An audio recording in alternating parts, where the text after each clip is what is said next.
देख रहे थे आपके साथ मैं हूं रेखा। करीब 60 घंटे तक पाकिस्तान से देश लौटे विंग कमांडर अभिनंदन से पूछताछ की प्रक्रिया शुरू होने वाली है। उनकी मेडिकल और साइकोलॉजिकल जांच का काम इस वक्त चल रहा है और इस सब के बीच अभिनंदन की वापसी ने पाकिस्तान के असली चेहरे को दुनिया के सामने एक बार फिर से बेनकाब कर दिया है। वो पाकिस्तान जो कि शांति की पहल के तौर पर अभिनंदन की रिहाई का दावा कर रहा था, उसका असली रूप अब सबके सामने आ गया है। अभिनंदन तो घर लौट आए, लेकिन उनकी वापसी ने उस राज को खोल दिया कि पाकिस्तान एक ऐसा असभ्य और बर्बर देश है जिस पर किसी हालत में भरोसा नहीं किया जा सकता, ना तो उसकी सरकार पर और ना तो उसकी सेना पर।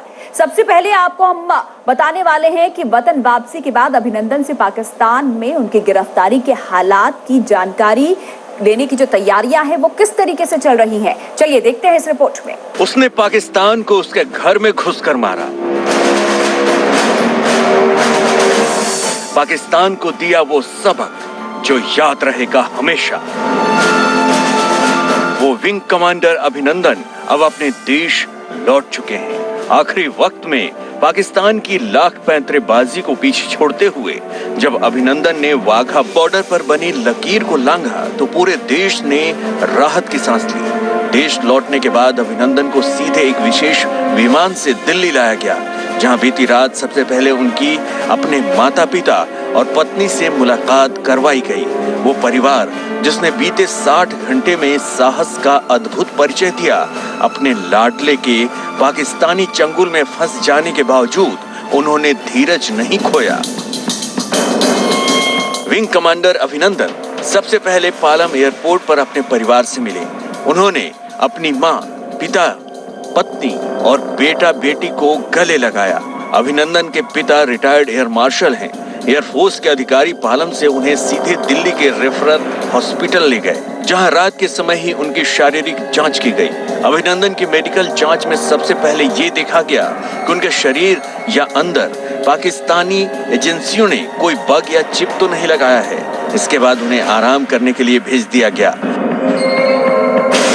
वायुसेना के मुताबिक अभिनंदन की डीप ब्रीफिंग में अभी समय लग सकता है। डीप ब्रीफिंग वो प्रक्रिया है जिसमें युद्ध के मैदान से लौटा कोई जवान अपनी यूनिट में लौटकर ऑपरेशन की एक एक डिटेल देता है। करीब 60 घंटे तक पाकिस्तानी फौज के कब्जे में रहे अभिनंदन से ढेरों जानकारियां हासिल करनी है।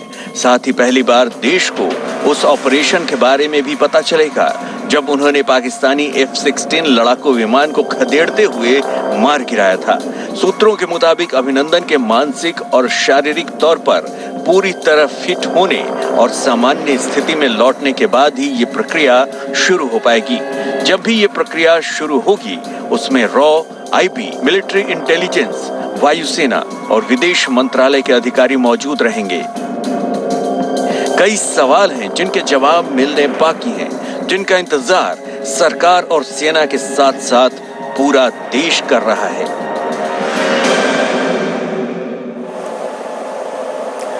तो रक्षा और विदेश मामलों के तमाम जानकार अभिनंदन की घर वापसी को देश की बड़ी कूटनीतिक जीत मानकर चल रहे हैं। क्या कुछ वो कह रहे हैं, चलिए सुनते हैं।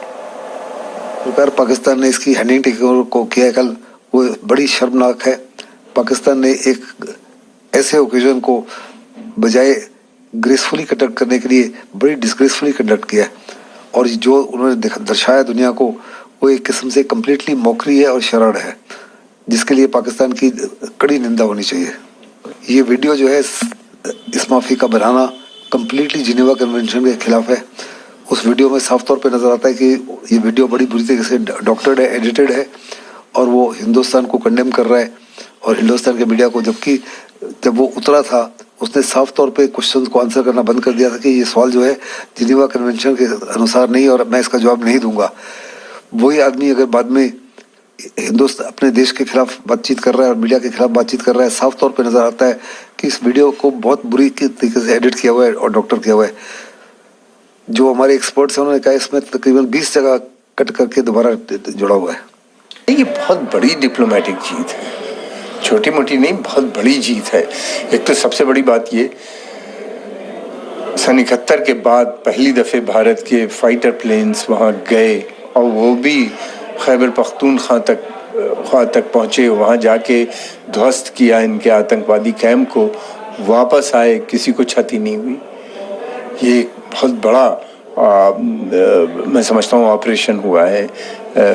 और फिर उसके अलावा ये भी है कि ये डिनाई भी नहीं कर पाए। पहले इन्हीं ने कोशिश की थी छिपाने की, मगर डिनाई नहीं कर पाए क्योंकि ऑपरेशन बहुत बड़ा था, वो कई जगह पे हुआ।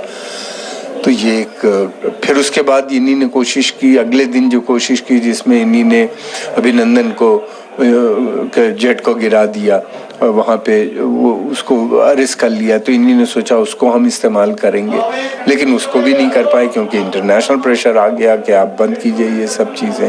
तो ये डिप्लोमेटिक बहुत बड़ी विक्ट्री है। और अब भारत ने एक तो अपने जो उसका प्रिंसिपल स्टैंड है उस पर कोई कंप्रोमाइज़ नहीं किया है। उसने कहा कि ये जंग आतंकवाद के ख़िलाफ़ है, हम पाकिस्तान की सेना पे नहीं हमने अटैक किया, वहाँ के सिविलियन को नहीं मारा, आतंकवादियों को इसलिए मारा कि वो हमारे यहाँ आके हमारे लोगों को मारते हैं और वहाँ पे वो प्लान कर रहे थे बड़ा अटैक भारत के लिए। तो हमने अपने सेल्फ डिफेंस में आतंक वो जो कि यूनाइटेड नेशन भी जिसकी खिलाफ नहीं। जिनीवा कन्वेंशन के अतिरिक्त अगर ये प्रिजनर ऑफ वॉर हैं, उनको 7 दिन में अगर वापस नहीं करते, ये वॉर लड़ाई का डिक्लेरेशन है। सो जिनीवा कन्वेंशन के अतिरिक्त उनको वापस करना पड़ा, और वापस इसलिए किया क्योंकि उनको बहुत डिप्लोमेटिक प्रेशर आ गया था।